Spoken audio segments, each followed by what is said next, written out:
This is really the first independent polling anyone in the city has done that looks at progressive voters beginning to rally around one candidate. And oh boy, is it showing up in the numbers. So let's get you right to them. Brooklyn Borough President Eric Adams is ahead still in our poll at 23%. But Maya Wiley really shooting up, the former council to Mayor de Blasio at 17%, entrepreneur Andrew Yang at 15%, and former sanitation commissioner at 12%. Catherine Garcia, Let's round out the top 8 and show you our next 4 on the board here, and those include Scott Stringer, Sean Donovan, Ray McGuire, Diane Morales. Really, you're seeing Stringer and Morales fade, and that is tending to be helping Wiley, is what our polling is finding, but we'll get into that in a moment. What this poll really is all about is ranked choice voting. This whole election is really about ranked choice voting, and we're going to break it down for you in just a second. But to recap, that's when no single candidate gets more than 50% of the vote, and for that reason,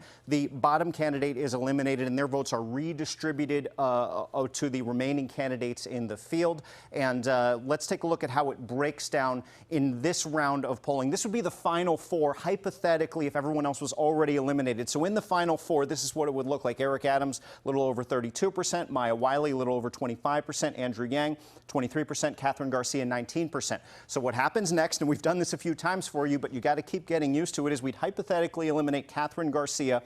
Her votes would be redistributed across the field. Eric Adams approaching that magic threshold of 50% to 40. Maya Wiley still in second at 33. Andrew Yang at 27%. Then we would eliminate Andrew Yang hypothetically next, and that would lead to our final result, according at least to our polling numbers, with Eric Adams easily defeating Maya Wiley, going heads up. He is about more than 58% of the vote. She's at around 41% of the vote. But let's talk about Maya Wiley, because we haven't seen her, in this sort of final ranked choice voting countdown, and let's dig into the factors that may explain why. Now, according to our polling, we're not actually seeing the key progressive endorsements like Congresswoman Alexandria Ocasio-Cortez over the weekend actually play a role. Voters we surveyed are kind of split on the impact that that's having. What we are seeing have an impact is a second decades-old accusation against Comptroller Stringer. 44% of voters we surveyed said they would be less likely to vote for him as a result of the new sexual harassment allegation. We're also seeing the Morales campaign turmoil really take a toll. She's fallen to around 2% in our polling. I asked Wiley about the possibility of really rallying this progressive coalition together, and if there was enough time to do so in a way that could propel her to be the next mayor. I asked that question on Monday. Here's what she said.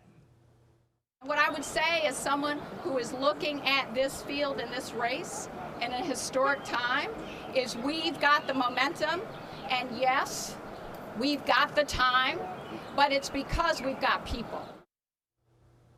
As for what's driving voters in this race, number one far and away is crime at 31%. We've seen this tick up throughout election season. We're also seeing police reform at 12%, housing at 12%, jobs at 11%.